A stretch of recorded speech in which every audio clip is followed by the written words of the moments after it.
that's far making it to this quarterfinal. I wish you the best of luck for this debate. I'll call the House to order and welcome the opening government team and the Prime Minister Speaker. Get here.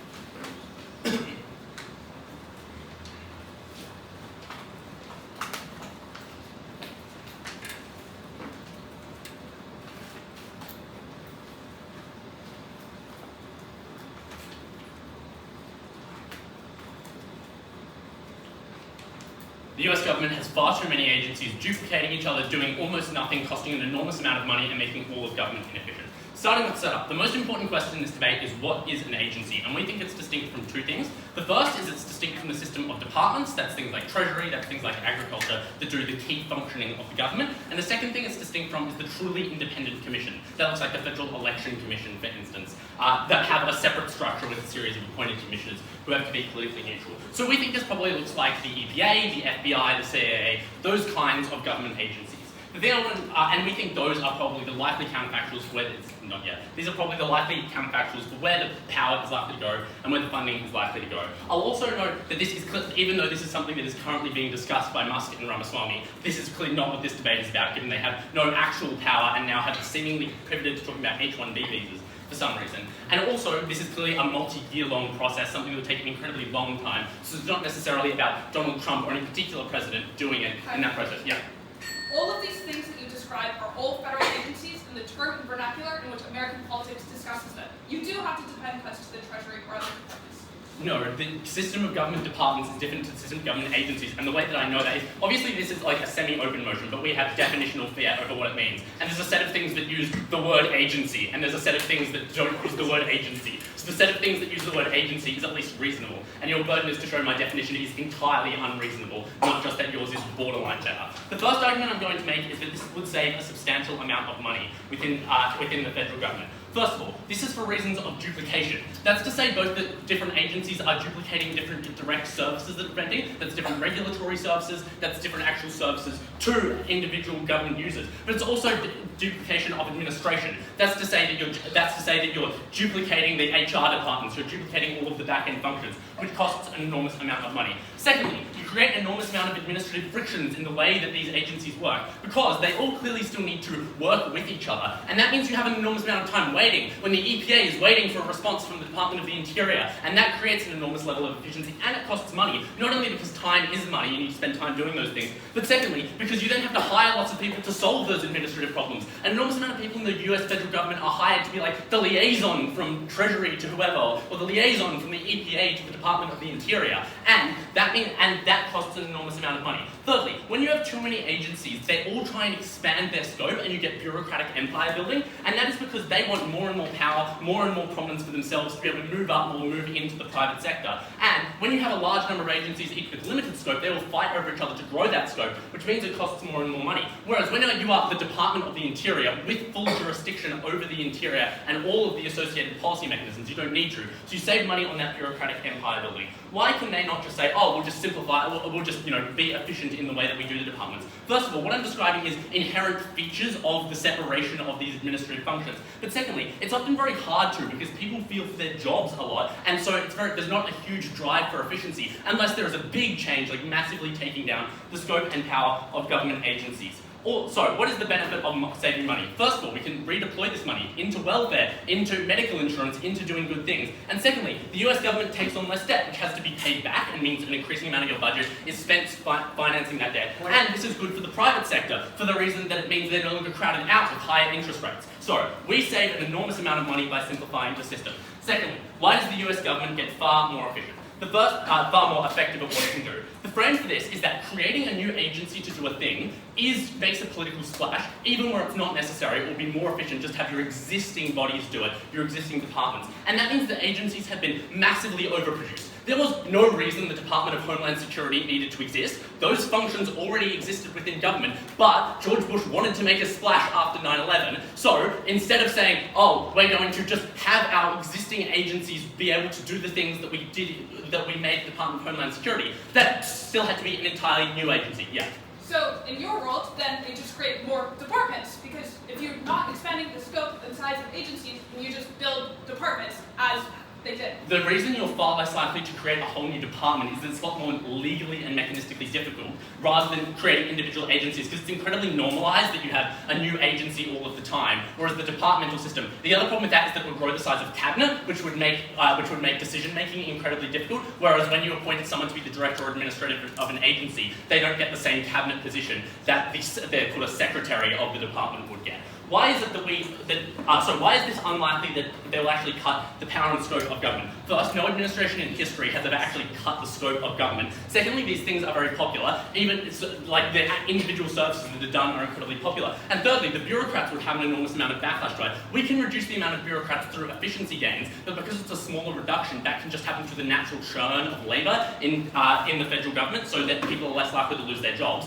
which means that we get better outcomes. Why does this make the government more efficient? First, it's cheaper, we can reinvest in things. Secondly, there's less coordination problems of efficiency, which means the government programs get done better. Thirdly, we get better incentives for government departments. First of all, they're now all focused on the purpose of the thing they're delivering rather than trying to fight against each other for jurisdiction over things. And secondly, it's better to internalize all of the things that you ought to care about. So the Department of the Interior has to care about the environment and also has to care about progress and development, so they're able to do that trade-off themselves. Whereas the EPA making decisions about the environment isn't exposed to those other policy goals, so they're not able to do the trade-off. They will always maximally care about the environment, which is a worse heuristic. We should allow them to do those trade-offs. Fourthly, we streamline the system, because now you don't have to go for EPA approval and then Department of the Interior approval and jump around. You only have that one point of contact. You only have one set of approval that you need to get, which makes building and development more efficient. This also leads to more accountability, and the reason for that is that you can fire the head of a department when they do a bad job.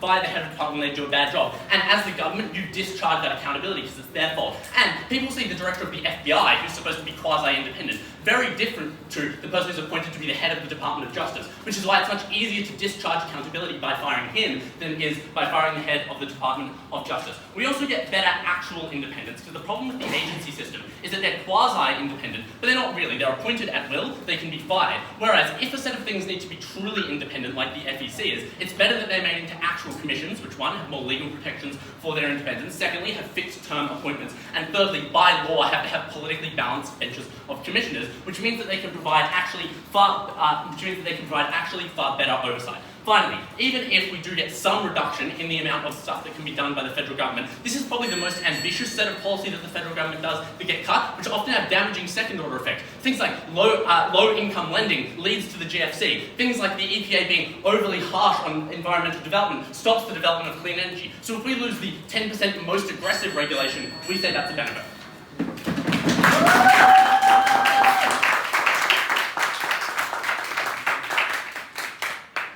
Thank you so much to the Prime Minister Speaker for that fine speech, and I'm going to welcome the Leader of Opposition, the Open Opposition team. Yeah.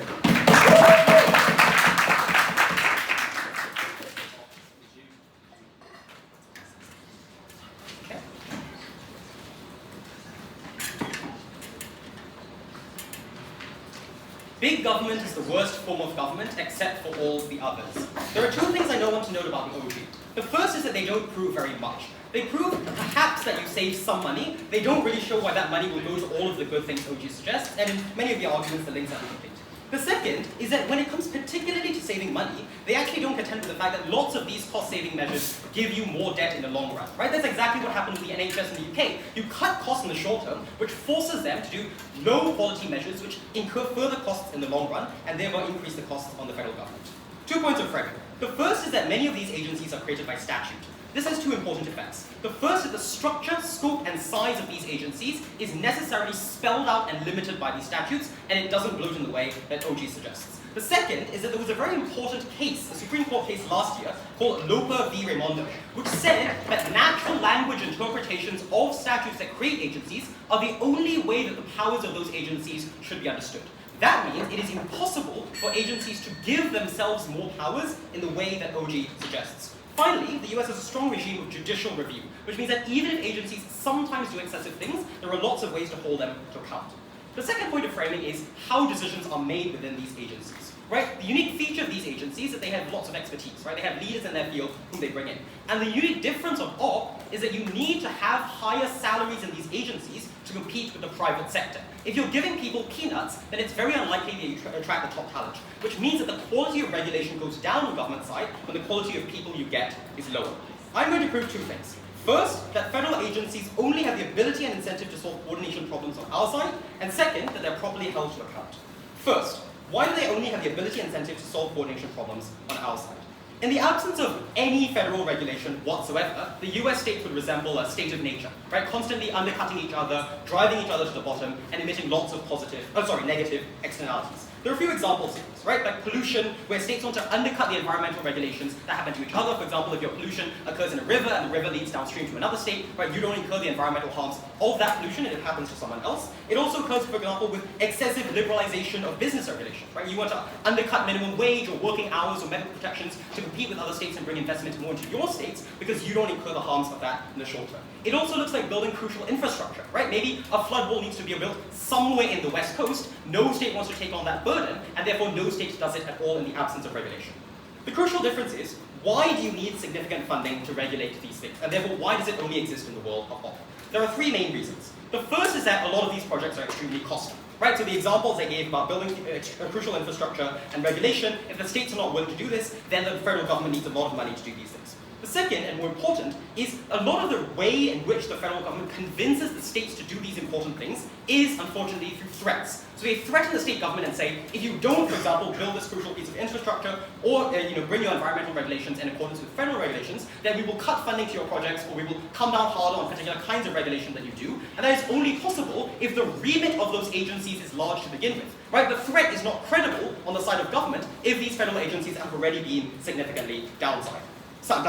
The third is that the way in which these federal agencies operate a lot of the time is that they sue on behalf of regular people. Right? So a federal citizen of the US has been affected by a particular piece of state legislation or other harm, and the federal government, through the Department of Justice or other things, sues on behalf of them with help from these agencies. Obviously, these suits require a significant amount of money in order to fight and win, either because they're competing with states, which are also significantly funded, or because they're competing with private business. And therefore, it is true that you need significant funding on our side for the federal government to do all of the good things that we want. Why is it that the federal government, therefore, will do these things? Like, what are the incentives of them to do so? There are two, mainly. The first is that these bureaucrats ultimately answer to politicians, right? And politicians have an incentive to solve these coordination problems because they exist at a national level, and these national coordination problems are blamed on them by voters insofar as they continue not to be solved.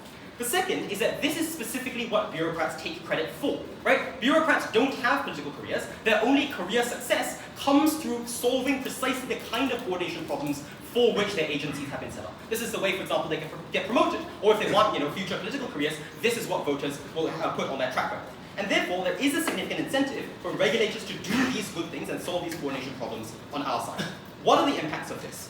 First, there are huge impacts when it comes to these kinds of negative externalities, right? OG's world is one in which pollution is dumped into rivers because no state can be bothered to clean it up. But even if that's not the case, there's a crucial benefit of consistency that we get on our side of the house, where investors know there is one regulatory regime that operates across the whole of the US when it comes to the vast majority of issues, rather than a patchwork of state regimes as on their side. That's important, because what investors prize above all else is consistency and the ability to do business everywhere. Note that OG's policy takes place tomorrow, and the kind of investor shock you're going to get when you immediately gut all these federal agencies is likely to be significant, and it looks like businesses shuttering. Before we move on, is there closing? Okay. I think we might not do all of this tomorrow. We might give it actually quite a gradual process. Right, but even if you do that, the signal that you give that you're going to do this in the long run saps existing confidence in the agencies that are currently set up, because people don't want to deal with them insofar as they know they're going to be gutted in the future, and B, sends a strong signal to investors in precisely the way that I've outlined. Second, why is it true that federal agencies are properly held to account? And here I clash with a lot of what OG says about the bad incentives of these agencies. There are three main reasons why this is true. The first is interagency competition. We agree with OG to some extent that there is some overlap between the roles and responsibilities of different agencies. That's a good thing, because these agencies want to compete to regulate and fund these projects in the best possible way, because that is the way they expand the budget for their agency as opposed to others. So the fact that there are multiple agencies with overlapping responsibilities is not necessarily bad. Second, there are appropriations committees which fund these agencies, right? The way that these agencies get funding is that there's an appropriations committee that sits on, for example, environmental regulation and business regulation, and the politicians on those committees are hesitant to always increase funding in the way that OG describes. First, because significant numbers of those people are Republicans and they're hesitant to federal government increases in spending anyway. And second, the primary way you finance this is through increases in taxes, which obviously these politicians don't want to have. The third mechanism is that there is an antagonistic relationship with the states in the world of law, right? Which is that federal regulating agencies often regulate the actions of states, which states don't always like, and there's a kind of antagonistic relationship there. Therefore, if there is overreach on the part of agencies into state affairs, there is likely to be significant pushback from the states. That's important because these states are often major contributors to national politics. For example, they're party chairs of important parties, or they make up a significant caucus when it comes to the incumbent president or incumbent speaker. That means there is a significant incentive for federal agencies to be responsible in the way they regulate and not profligate in the way that OG suggests. The strategic impact of this is that we don't get all of the harms that OG suggests, but in their world, these agencies are gutted and unable to solve all these problems. For all these reasons, oppose.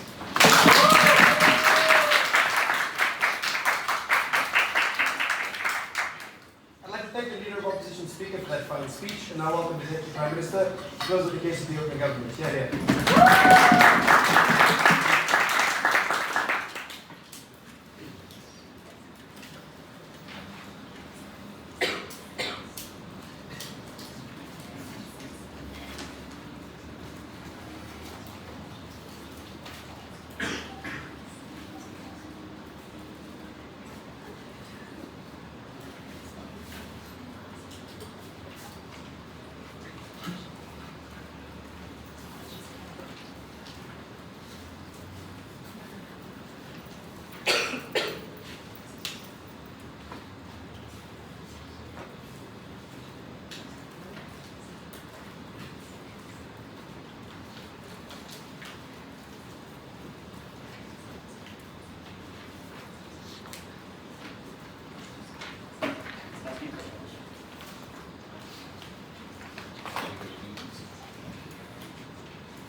That's the minutes that I've got you, so quick as you can, please.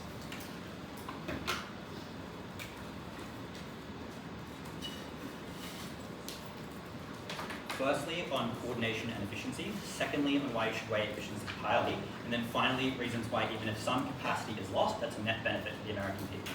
Firstly, on coordination and efficiency, I think the misnomer, or I guess the problem with the vast majority of that case is, the assumption is that the removal of government agencies leads to less funding to the set of things that government agencies are trying to solve. I think that's a pretty ridiculous claim. Firstly, and quite obviously, there's the same political impetus on either side for that set of problems to be solved, which is to say the set of things governments fund are contingent on what political mandate they have when they come into power, and that doesn't change on either side. That implies two things. It implies, firstly, to the extent there's impetus politically to try and solve environmental problems or to try and solve other issues, that will still exist. Money will likely therefore be rechanneled into the set of departments that we explain often have responsibility overlap with these agencies. For example, where there is political impetus to solve environmental problems, the Department of the Interior replaces the set of things that are being done by the Department of by the EPA, which we explain is a better form as Matt's speech that I will not repeat.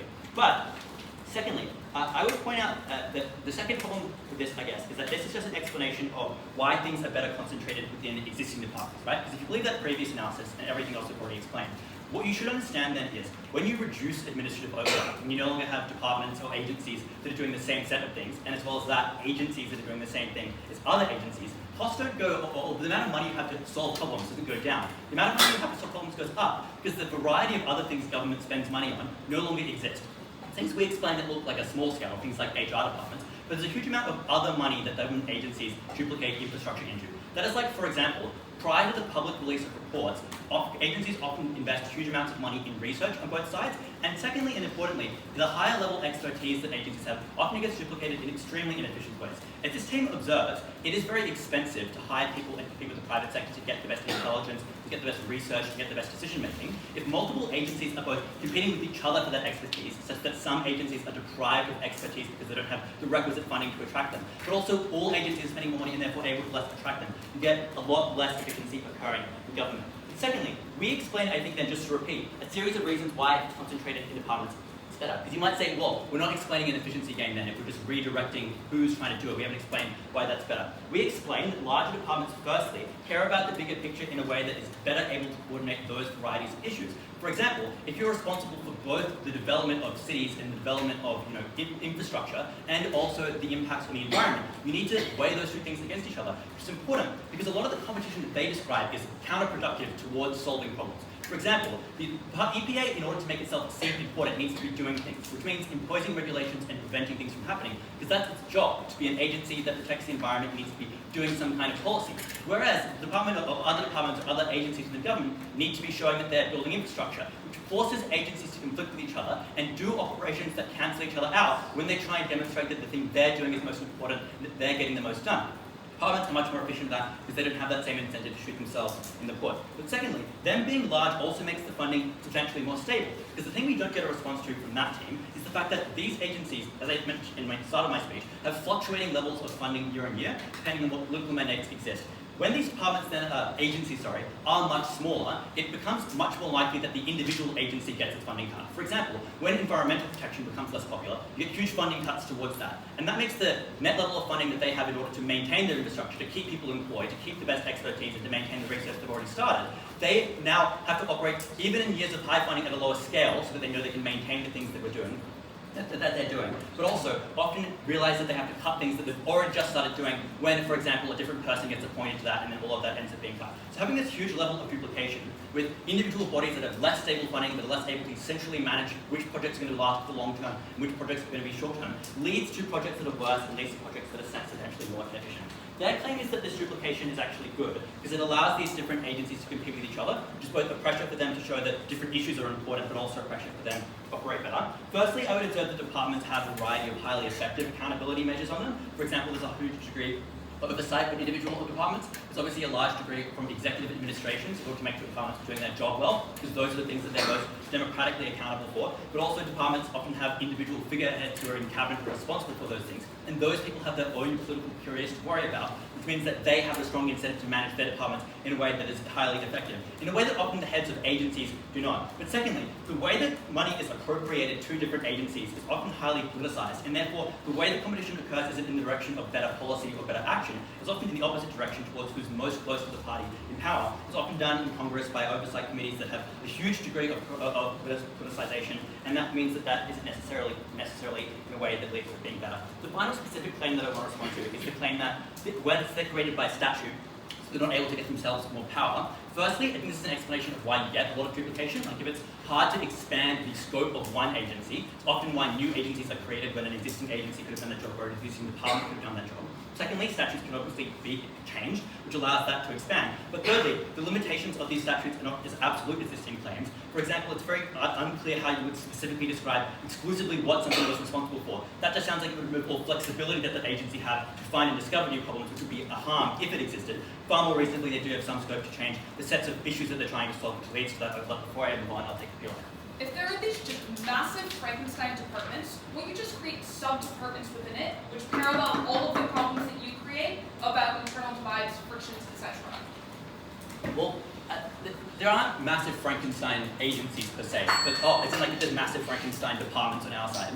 Those, first of all, sub-departments within departments are far more able to coordinate because they're centrally accountable to the same set of people, which is potentially better. But secondly, you often have dynamic departments, sub-departments. So you have like areas that are responsible for research across the department, which enables them to not have duplication over who's doing that research or who's that level of expertise. But also the central management is the important part where you have the most important executive decisions being made, and that's the part that doesn't get duplicated even when you have sub-departments. Why should we weigh efficiently extremely highly? What I want to observe is all of our mechanisms for impacts of the cost trade-off and the efficiency trade-off are defining features of whether you achieve success. We explain cost as a trade-off to solving other things. It means less money can be spent on helping people in important ways. Secondly, we explain that lower cost means more can be done with the same amount of money, which means we get more and better experts, more research, more money to actually help people on the ground. Thirdly, we explain that agencies can be run better when funding is cut, so when funding goes down, because they're running more efficiently, that hurts them less. And fourthly, that the US government doesn't end up in more debt. So that's something you should weigh extremely highly. They said the money might not be redeployed well, but the things that help people the most get them the biggest political wins, things like welfare that we explain, or helping out people on the ground with good policy,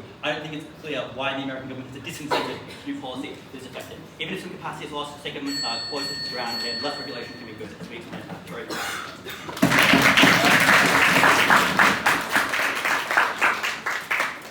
I'd like to thank the DPM speaker for their fine speech, and I welcome the general to close out the opening round.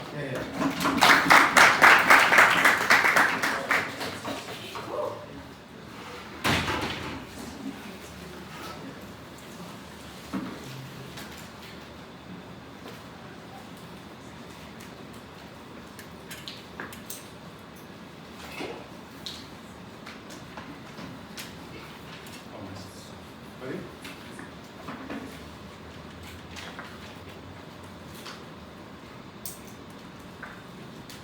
I want to note how extremely high burden and frankly silly the case you get from open government is. Because we live in a world that keeps getting more complicated. We get more and more new issues as you get faster and faster market behavior and new technology and new problems that constantly have to be solved. And what they would have you believe is that the services that provide things like benefits to a third of Americans or maintain fundamental services like healthcare or infrastructure ought to be axed for a nebulous political benefit or for somehow spending this money better. I immediately want to flag that the definition in OG is bizarre.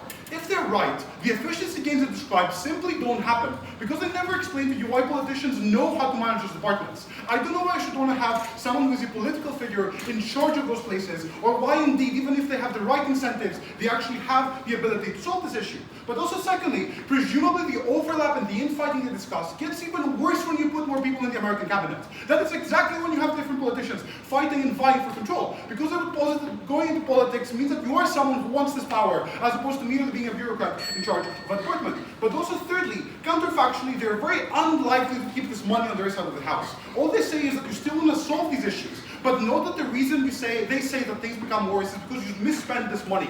Crucially, when money is more misspent on their side, that is when you don't see the justification to apply those taxes. That is when you have far less of a political incentive for those solutions. Their burden in this debate is probably to stand by downsizing government, but I will take them at their best and explain why we win, even under their definition. Let's go through their case line by line and explain why it is that we beat them. Firstly, on coordination and efficiency. I want to know how scant the analysis is and how contradictory it is in OG as to why this is an issue. Firstly, I just don't know why you see these duplications. At best, they just say that you have different bureaucrats who basically want to compete with each other and get this power. But the thing is, if OG is right and bureaucrats are in the business of empire building, I simply don't know why you would allow a different department to do the same job as you do. If anything, exactly because you want to have as much control as you can over your domain, basically, you're far more likely to basically not allow other such departments to exist or to waste the money in this way. However, it's also false when they say that you want to seem important as a bureaucrat. The thing is that your legitimacy is undermined if you're seen as misspending this money, and this is precisely when you're most likely to be removed from your position.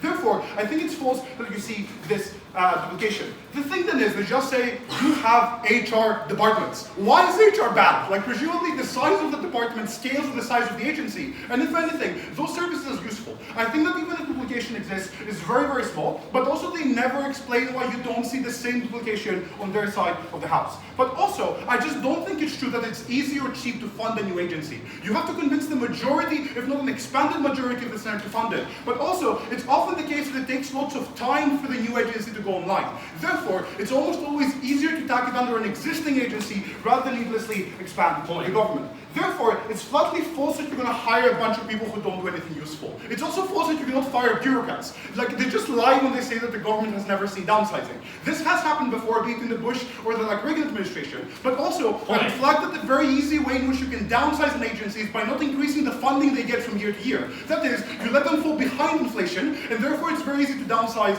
even if you don't cut existing funding. At this point then, I think you should think it's flatly false that you see this inefficiency, or even if you think it's true, I don't don't think that it's any different. Why is it then that we still outweigh this, even if it's true? The first one is that the money they're saying they're losing often comes from the richest Americans. Therefore, I just don't think it's the case that it matters if you have to pay marginally higher taxes or do more of this borrowing. But also secondly, I think that this money is far more wasted on their side. And therefore, when this waste does happen, you're losing benefits from the people who need them from the government. Therefore, you should err on the side of caution. They never prove to you why they're able to strike the right balance between state power and federal power, and therefore you should err on the side that protects those who are the most vulnerable. But also thirdly, the problem on their side is that private interests become too powerful. That is, when you're far more dependent on those taxes, when you're far more dependent on like states to carry out these regulations, that is when it's far easier for companies to do the lobbying that basically misincentivizes the government or those politicians. Therefore, this means that things become far worse, and even if you have the right values,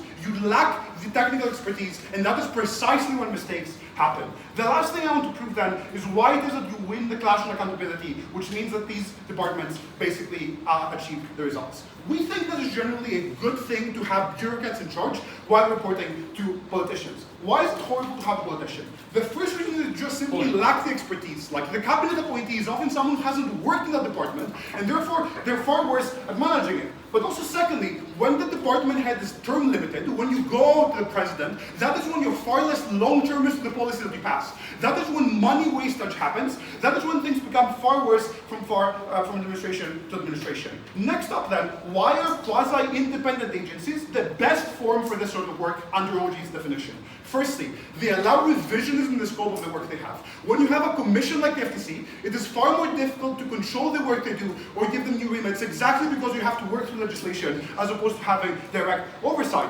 Secondly, you have a higher degree of deference for quasi-independent agencies versus departments. There's less unlawful political meddling as it is the case within departments. And crucially, there is very little accountability exactly because it's difficult to regulate the communications of a department head and the bureaucrats compared to having more formalized channels between agencies and politicians. Therefore, we are the side that is far able to unearth those scandals, and there's a very high burden to even firing the head of the FBI, for example. Closing. It sounds to me like auditing is something that's in the incentive of not only private companies, but the majority of government departments. I'm not sure why this is what's getting passed as opposed to some of the things that the government's fairly identified. So I don't think it's the case that you have the incentives to make those departments very productive in terms of what they do. Like I think there's a trivial trade-off whereby the more regulations you impose on things like the environment or unemployment, the more money it is that those companies are losing, and therefore it's even more difficult for the politicians to justify keeping those departments around.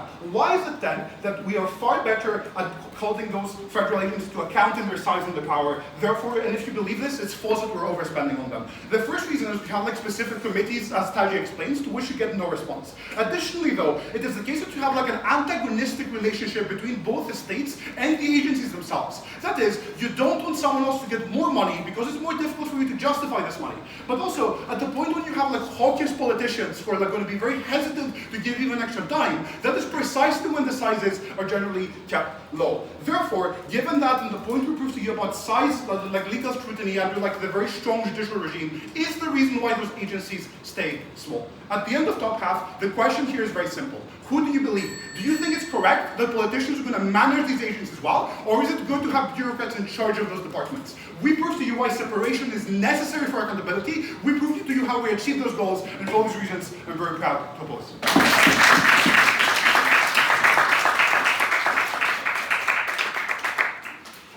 I'd like to thank the Deputy Leader of Opposition speaking for that fine speech, and now welcome the Leader of Government Speaker, Rosen.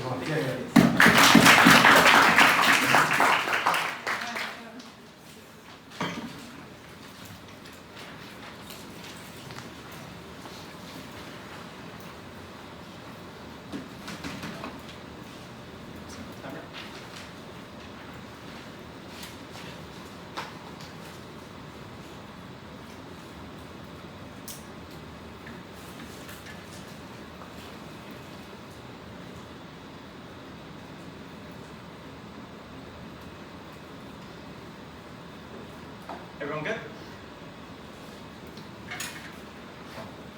Sorry to any kids watching this. Fuck the government. The market's going to solve and is going to do an amazing job of doing so. We're going to explain something very simple to you. The crowding out of the private sector is the most damaging thing that happens by the overreach of agencies. We think that that is far more important than saving money, and we think it does a far better job of ensuring the best provision of services for the people. And here comes the problem with opening government. It's unclear how much money firstly goes to the programs that they want, as opposed to just like opening other new departments, as Owen points out. The private sector, however, always has to spend money on its provision and product. Whenever you scale up, you have to provide to more people and cheaper. And if it is much better, then we get every benefit OG does of saving money at much broader scale. But secondly, opening government just says it goes to departments, but they're not clear ever what is better about those departments. Many of their mechanisms are actually symmetric to departments. Frequency, fighting to try and grow and expand their scale. All of these things seem to be as true as departments as they do of, for example, agencies. We're going to be able to show you why private markets are uniquely better at addressing the failures of government agencies by showing that it crowds out the private market does a great job providing services, and the alternative we prove is far, far better than the whimsical alternative that opening government decided to defend. Let's start by explaining why government agency expansion crowds out the private market in two crucial ways.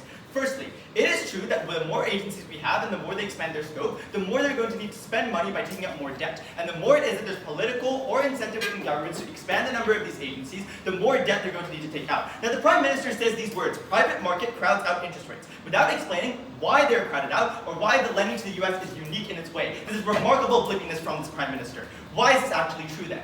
When the US does something, it needs to borrow by either issuing a bond or taking a loan or issuing a bond. That is bad because the US government is seen as the most stable repayer. Treasury bonds are seen as incredibly stable and never going to default. So it is the case that you will almost always take a US Treasury bond over bonds that come from literally any other private provider. This means then that it makes debt more expensive for others. Obviously there's a limited supply of people who wish to take debt from the market, so then it is true that there will be a limited supply to the cost. Interest goes up, making it harder to get those loans. Why is that bad? Businesses operate on tight margins. They need lots of money to scale things up, building new factories, and there are many risks that they have to price in. Things like the stock that they need to purchase, the amount of people that they're hiring, where there's plausibility of them failing that is reasonably big and dangerous for them. So the increase in interest rates makes a tangible difference to the risk calculus that they have and restricts their expansion where government's agencies expand. And this scales up. The more government agencies expand, the less private industry has the capacity to do so. And this is a remarkably broad mechanism because across every single department, whether good, whether bad, whether corrupt, whether not, it is still to be true that it is going to crowd out the private sector's operation.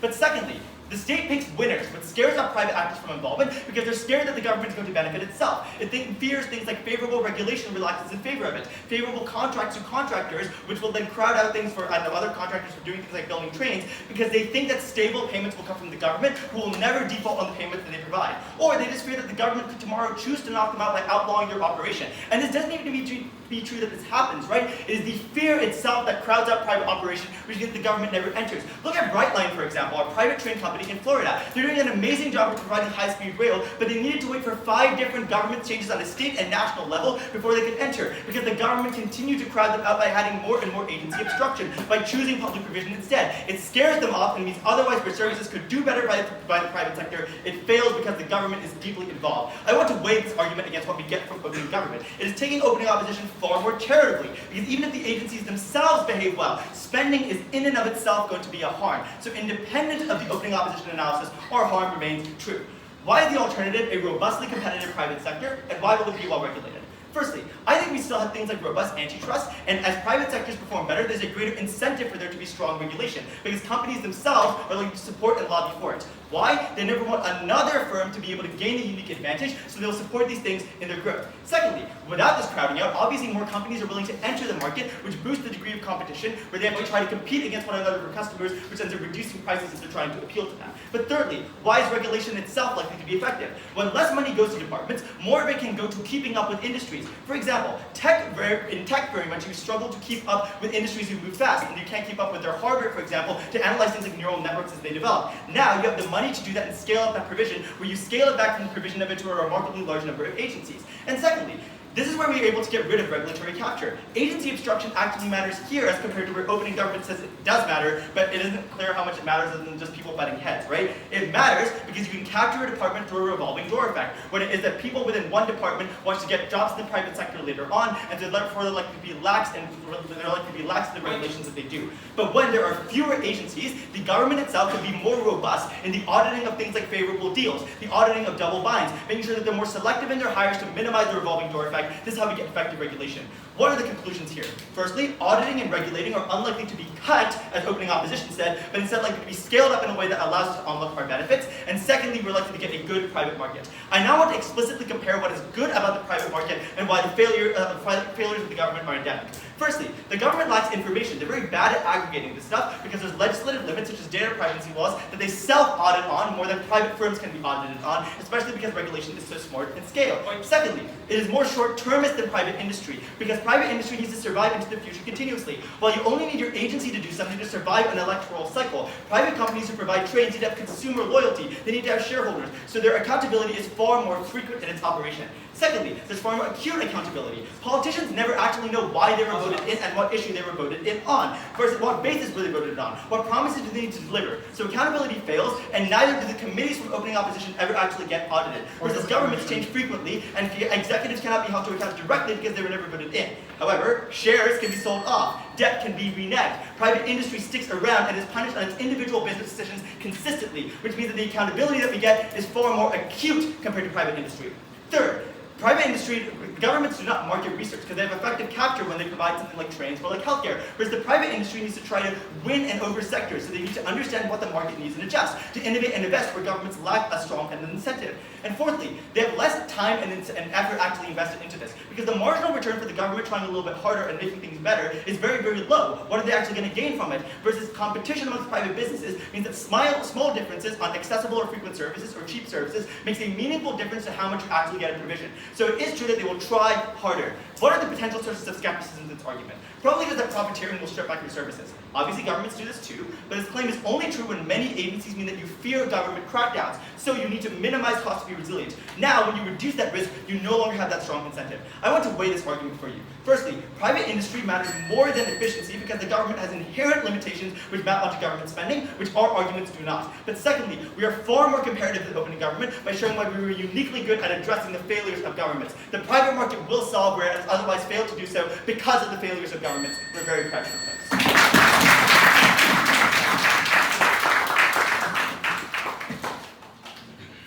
I'd like to thank the member of government speaker and align the House to make sure that they accept the DOI over the course of their speech. We're now going to welcome the closing opposition team and the member of opposition speaker. Go ahead.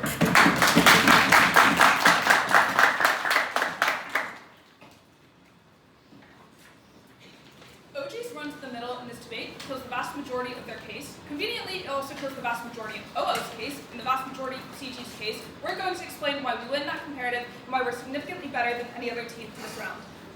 Their argument is pretty simple. They say we're going to absorb agencies into departments because there's high levels of overlap right now, and that overlap leads to losses of efficiency. The first contribution I'm going to make to this round is explain why overlap is unlikely, far better than the one-liner we get from OO, and therefore prove why this overlap means that on their side of the house you don't get significant efficiency gains. The second contribution I'm going to give to the round is explain why having these departments be these large Frankenstein departments is worse than having the system of constellation of agencies that we have right now, and why that system is actually better for efficiency in the government overall. The first thing I'm going to explain is why overlap is unlikely. OO notably makes some attempt at proving this argument in the DLO.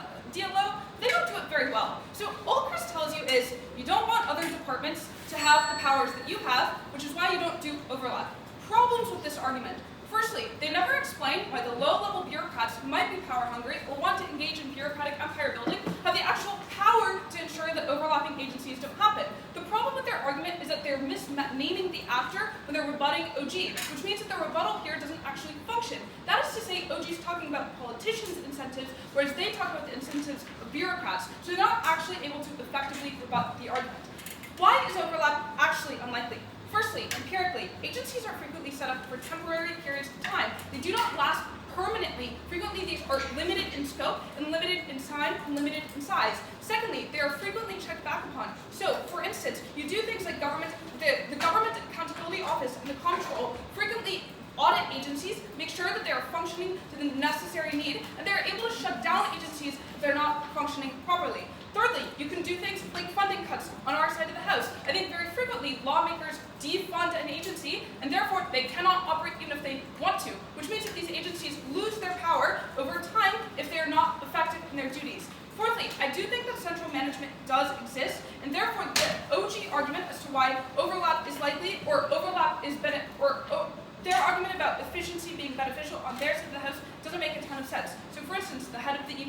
reports directly to the head of the Department of Interior. So they're never actually able to prove a meaningful delta there. Fifthly, I think on our side of the House, overlap is unlikely because there are strong incentives for politicians to not want to engage in overlap. There are strong incentives in status quo to make sure that there's not bureaucratic fluff. Lawmakers are quite skeptical of the bureaucratic state. This is Weber's central argument if you've ever read anything about bureaucracy, and therefore I think it is highly unlikely that they fund a ton of competing agencies because they want the maximal ability and power to dictate exactly the ways in which they deal with these states, deal with these agencies, which is why, for instance, Chevron became so important in doing these sorts of things. Why is this relevant?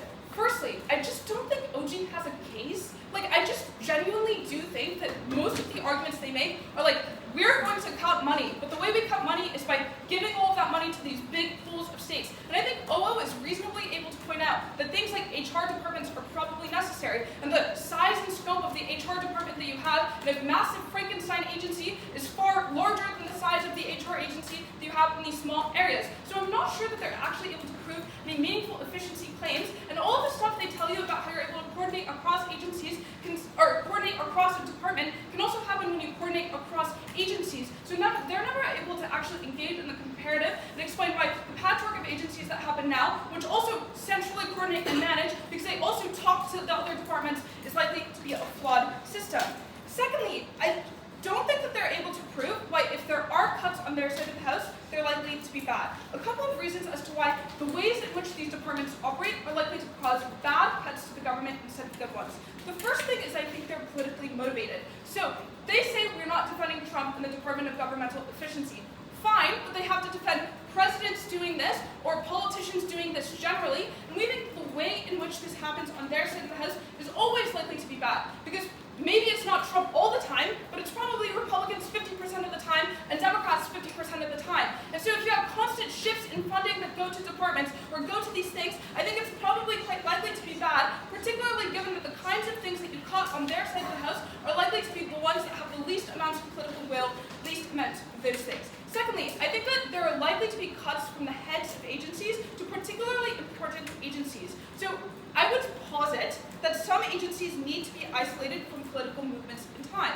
That is to say, it's probably really, really bad if Republicans defund NASA. We don't get space research then. Their comparative of putting it within, I don't know what department they put NASA into, but maybe they figure out a way to do it. It's just really, really bad. Firstly, because that head of that department doesn't know shit about how NASA operates. It is probably better for it to be a scientific person who knows all of those things. Secondly, I think we're far more likely to get intra-departmental cuts that are determined by people at the top, which is particularly bad because whatever that person prioritizes becomes the thing that is cut, rather than it being done through a general spending bill on our side of the House, which we think is significantly better as a solution. Before I continue on, I'll take a POI from either team. Yeah. So your claim is if there was duplication, someone would have noticed and stopped it. It's not like an accident. Like having a whole new administrative structure for a whole different agency is part of the point of having a whole different agency. You said, why are you having your own HR department? They'd be like, well, of course we do. We're our own agency. So if your argument is that the administrative structures that create agencies are bad, I think that falls prey to the OO argument, which is that administrative structures scale up in size. I just don't think this matters. If that's your only claim, you reduce the budget by like $1 million, which is probably the cost of these HR departments. You're not proving much of anything in this round. I think on the comparative, our side of the House is significantly better. Firstly, because we're able to prove why this overlap is unlikely, therefore taking you out. Secondly, we prove why these cuts are likely to be bad. Finally, what I'm going to prove is why the constellation of agencies is better. Firstly, because I think you get coordination across them, and that's better than coordination within them. You have separate individuals, separate personnel, separate talent that is able to come up with new ideas and new structures, because the initial authorities of these things comes from different people, which means that you get more collaboration in ways that are good, and not the kinds of groupthink that I think you get on your side of the House when you have the same boss all the time. Secondly, I think this patchwork is significantly better in terms of your ability to create the kinds of mandates that are necessary. So if you're significantly more specialized in your jobs and the things that you do on a day-to-day basis, rather than constantly coordinating across in the ways that they talk about, you're more likely to get these things done faster, more efficiently, and you have a direct team to go to. They're far more likely to be subject to the political stuff we talk about.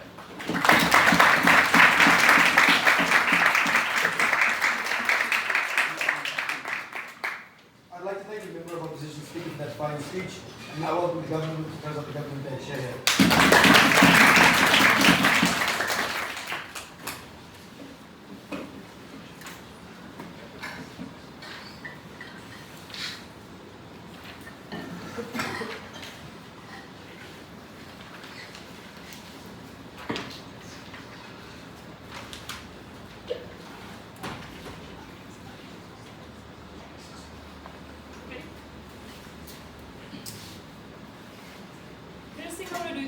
Respond to closing opposition, unlike them, because they didn't respond to us at all. One, they say overlap is unlikely. I don't care. I'm not even going to contest it. This is completely unresponsive to our case. Perhaps responsive to opening government, even if the agencies overlap a little bit, even if they don't overlap so much, our claim is just that the fact that they are big is bad. We are making them smaller. This need to respond.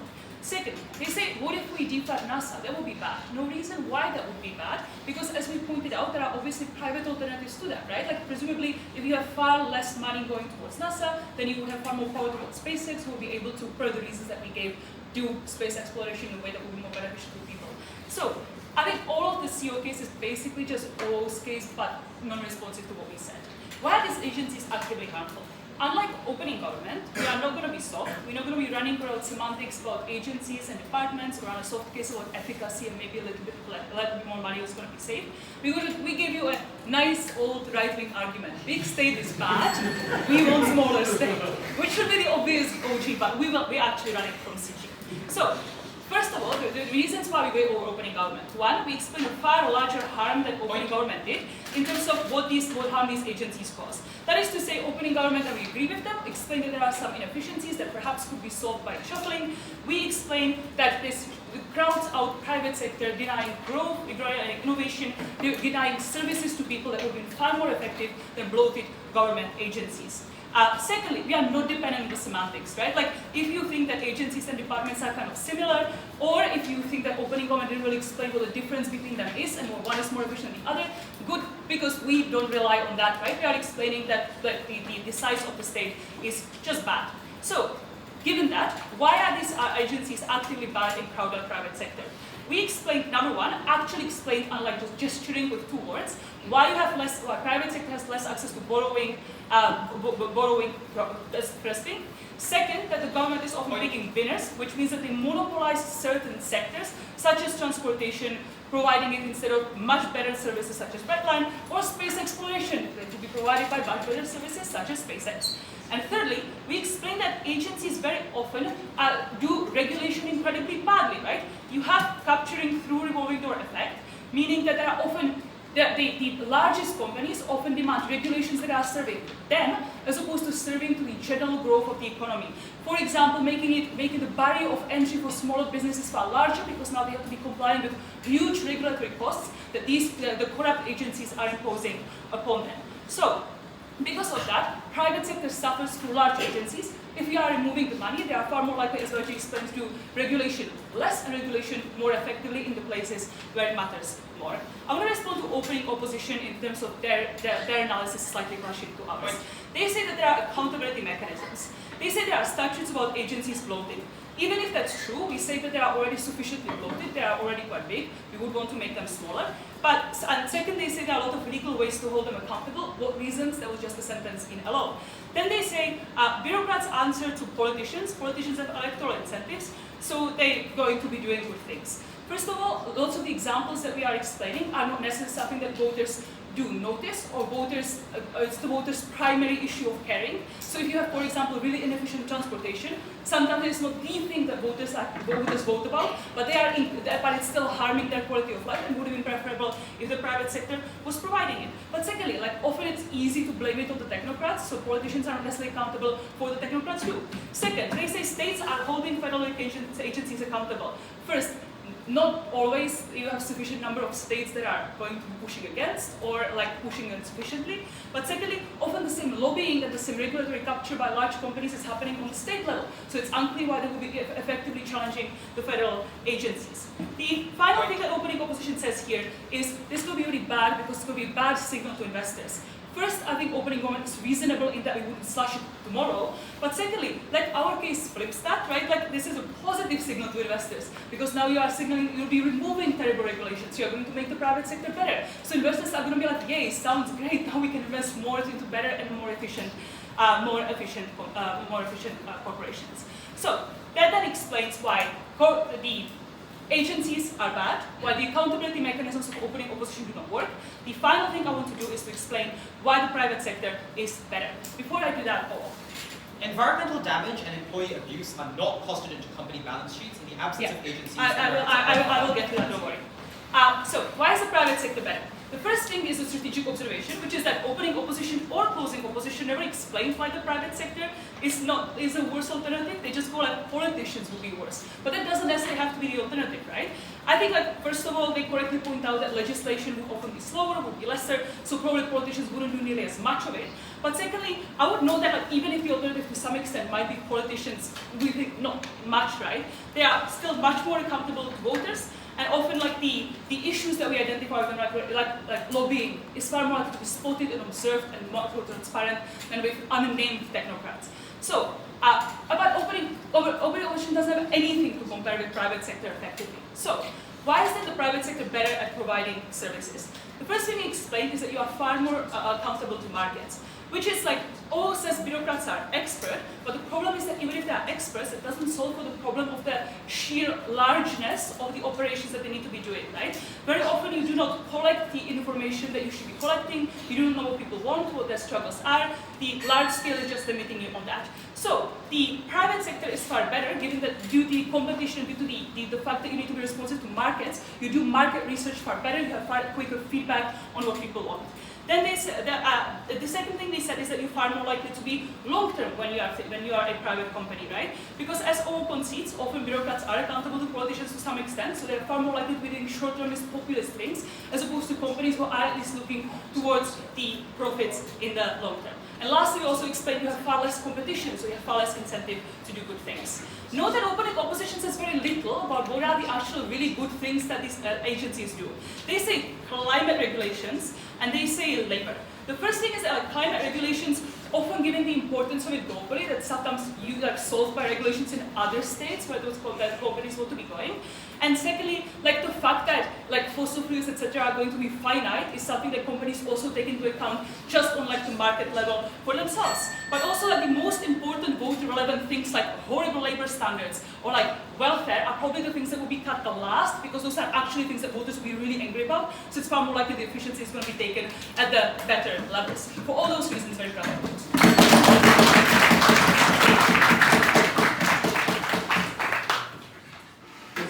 I'd like to thank the government speaker for that fine speech, and I want the opposition to present this.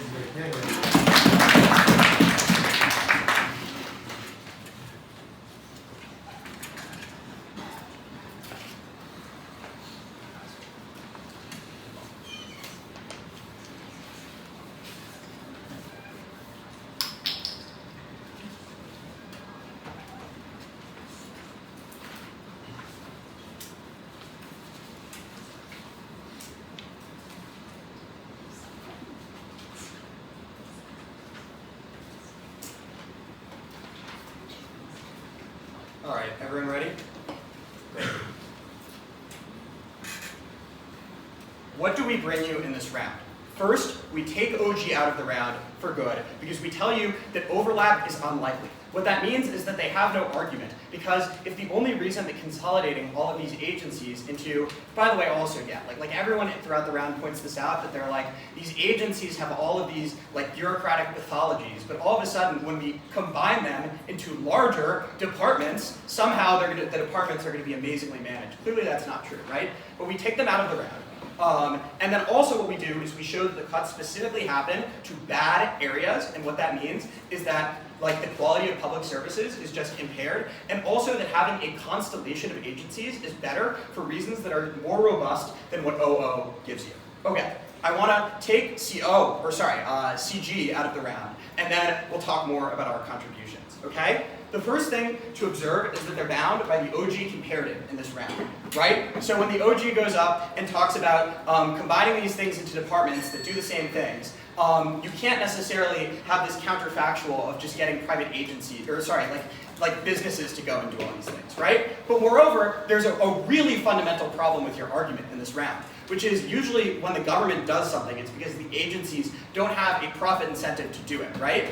And so, like, you need to prove that that businesses will actually go in and do all of these things, right? Maybe you can say that the government can hire them as vendors, but we can also hire businesses as vendors. And also, like, businesses aren't getting paid that much to be government vendors because the government doesn't have that much taxpayer money. So like, I don't know how you even get your counterfactual. Moreover, it's actually better in our world. First, large departments are less bound by a specific purpose, which means that you get more regulatory overreach in your world, and that means less room for the private sector to step in. Second, agencies, as compared to departments, are smaller, and thus easier for the private sector to influence. And so if you think that private sector influence is good, that's actually a good thing on our side. But then third, there are more places to hide blame in a large department as opposed to agencies, which have a clearer hierarchy. So also, insofar as like the way that this debate probably plays out in the real world, is that the government hires vendors for like a lot of different things in either world. Like at least in our world, you have smaller agencies that are dealing with these vendor contracts, and you have clearer delegation of authority and hierarchy among people within the agency. Whereas when you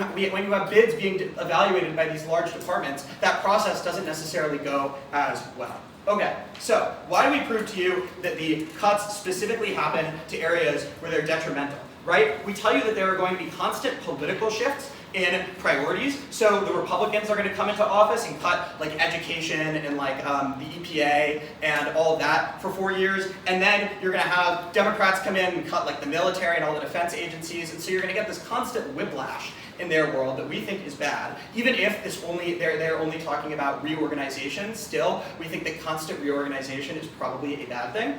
Also, we tell you that usually there are incentives to cut things that are good in the short term, that are bad in the short term but good in the long term, right? So like having natural disaster preparedness or having people who are like experts on like infectious diseases, right? Like they look like they're just sitting around and doing research or like on a government payroll, and they're not that useful right now, but they're really important over the long term. And we think that it's likely that it's these functions that get lost in the shuffle when agencies are being recombined into larger departments. Also, I think that this constellation of agencies is better, not only because of what Maaz tells you about how you have new ideas and structures, which is also specifically why the intelligence community in the US tries to have multiple agencies work on one issue. They're doing the weighing for you that they think that the new ideas are more important than the duplication, and because they're more specialized on the day-to-day. And that's specifically important because the federal government addresses uniquely complicated issues because of the 50-state context of what they have to deal with, and also the fact that they're dealing with like frontier issues like emerging technology policy, also the entitlement system is extremely complicated with the fact that you have all sorts of different public-private partnerships and interactions with state and local governments. So you need having this this specialized expertise, and you get that more in our world with specialized agencies as opposed to these mammoth departments where there's less accountability and where you're less likely to retain experts. Sure, I'll take you closing. Closing? This is not a fiat-based motion, so we can legitimately support an alternative, but it is when you reduce the debt cost that you can sustainably enter areas that would otherwise be unprofitable, you create the problem that we have solved. Okay, first off, you're still bound by your OG's modeling. They have modeling power in this round, so for you to go in and then say, no, actually, we're gonna cut them and not recombine them and use the money, that's just a different advocacy, right? But moreover, I think that it is just clear that the comparative in this round that all teams agree to is constellation of more specialized agencies versus fewer, smaller, larger agencies that have broader functions. No, I've taken a POI. Okay, so the other thing too is I think that when we have more different agencies, in addition to getting better policy on these complicated and impactful topics, I also think that accountability is just a lot easier, right? It's easier to measure the effectiveness of separate agencies that you can call out versus separate departments within a larger agency, department that now have different middle managers that all interact with each other, and they have liaisons within the department, and it's just much more difficult when it's all entangled into one thing versus when you can separate them out, right? Okay, so let's now deal with the different teams in this round. Okay, I'm getting to you, OG, but I'm not going to take your POI, sorry. Okay, so again, the big problem with OG in this round is that Last chance we get. no. Larger departments need more internal bureaucracy, right? Look at a startup versus look at like a big company, right? The big company probably has 4 like layers and middle managers, and like the goals of the CEO get translated down the line into like a form that's kind of unintelligible because each layer of the corporate bureaucracy has principal agent problems and is dealing with like all of this like Kafka-esque stuff, right? They're the ones who create the larger departments. All of the pathologies are worse in their world. So yeah, sorry, you guys are out of line. Okay, now, you guys like say some things that are true, but you also say some things that are untrue, right? So you talk about accountability, but also what I think your accountability looks like is just putting agencies on a shorter leash, which means less of the sort of innovation and less like agency creativity that we think is good. Like the median bureaucrat actually like wants to do a good job, but is constrained by government bureaucracy. Also, your investor consistency point is silly because there's no more consistency. Yeah, okay, you guys realize that. Okay, and then CG, you guys, like, I just think that your private sector counterfactual is like incredibly underproven. Like our company's really gonna go in and like run the transportation infrastructure. We also hold companies to account better and can do this better in our world. So proud of you. Thank